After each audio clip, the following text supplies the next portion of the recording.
একই ছাদের নিচে দেশসেরাদের মেলা, তাদেরকে নিয়ে জাঁকজমকপূর্ণ আয়োজন পাবজি ই স্পোর্টসের ল্যান ইভেন্ট প্রহাব সিজন 3 এর। রাজধানীর ঢাকায় এবারের মৌসুমে অংশ নেয় মোট 19টি দল।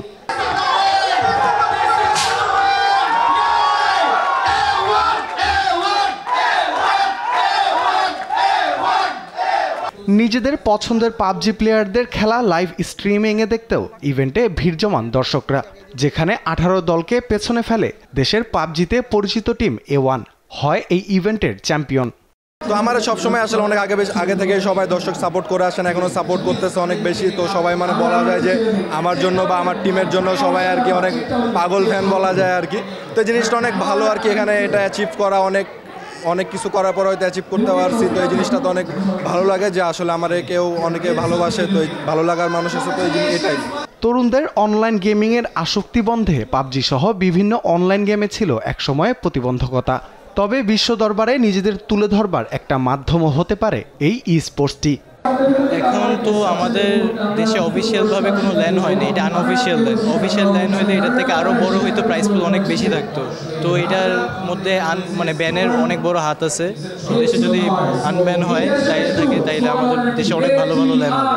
শুধু নেতিবাচক নয়, সংশ্লিষ্টদের এই খেলাটির ইতিবাচক দিকগুলো এখন তুলে ধরা প্রয়োজন বলে মনে করছেন আয়োজকরা। প্রফেশনালি ভাবে এরকম ল্যান অর্গানাইজ আসলে কেউ করে নাই অফলাইনে। ফর দ্য ফার্স্ট টাইম আমরা এটা অর্গানাইজ করতেছি যাতে বাকিরা আমাদের দেখে উৎসাহিত হয়। এরকম একটা বড় পরিসরে প্রথমবারের মতো ল্যানে আসা এবং কমেন্ট্রি করা, সো সেখান থেকে এনজয় করছি। প্লেয়ার্সরাও নিজেদের দিক থেকে যথেষ্ট চেষ্টা করছে যে ইভেন্টটা আছে অডিয়েন্স আসছে আরও এন্টারটেইন করার জন্য। সো সবার দিক থেকেই ভালো যাচ্ছে এবং এক্সপেকটেশন থাকবে প্লেয়ার্সরা যাতে আরও হার্ডওয়ার্ক করে এবং পরবর্তী যে টুর্নামেন্টগুলো আমরা আশা করছি সেগুলোতে আরও ভালো পারফর্ম করে। ইভেন্টটা আমরা নিজেরা আসলে মিস করতেছি, তার কারণ বাংলাদেশে এই গেমটা সঠিক পৃষ্ঠপোষকতা নাই। সো এই জিনিসটা যদি আসলে আমাদেরকে একটা সুযোগ দেওয়া হয়, আমরা যদি টেস্ট ফেজ হিসেবেও যদি এই জিনিসটা রান করাতে পারি এবং আমরা যদি সেখান থেকে আসলে প্রপার রিপোর্টটা সাবমিট করার একটা সুযোগ পাই অ্যাটলিস্ট, যে আমরা এখান থেকে এই কাজগুলো করছি অ্যান্ড এই কাজগুলো করার এগেনস্টে আমাদের এরকম রেভিনিউ জেনারেট হচ্ছে, তারা যদি আমাদের কাছ থেকে এই রিপোর্টগুলোও অ্যাটলিস্ট নেয়, তাহলে এটা তাদের নিজেদের চোখ খুলে যাবে যে আমাদের এখানে কত বড় একটা সুযোগ আমরা হাতছাড়া করতেছি। টিমের একটা স্ট্যাটিস্টিক্স অনুযায়ী বর্তমানে বাংলাদেশের গেমিং মার্কেটের সাইজ 725.60 মিলিয়ন US ডলার এবং একই সাথে এটা অলিম্পিকেও আছে, স্পোর্টসটা অলিম্পিকেও আছে, স্পোর্টসটা কমনওয়েলথ গেমসেও আছে। এত বড় বড় জায়গাতে স্পোর্টস থাকার পরেও আমরা বাংলাদেশ থেকে স্পোর্টসের প্রায়োরিটি দিচ্ছি না। আমাদের কাইন্ড অফ বলতে গেলে ফার্স্ট টুর্নামেন্ট, তো সেক্ষেত্রে বাংলাদেশে, তো সেক্ষেত্রে আমরা খুব অল্প অডিয়েন্স রেখেছি, কারণ বাংলাদেশে এটার অনেক বেশি ক্রেজ রয়েছে।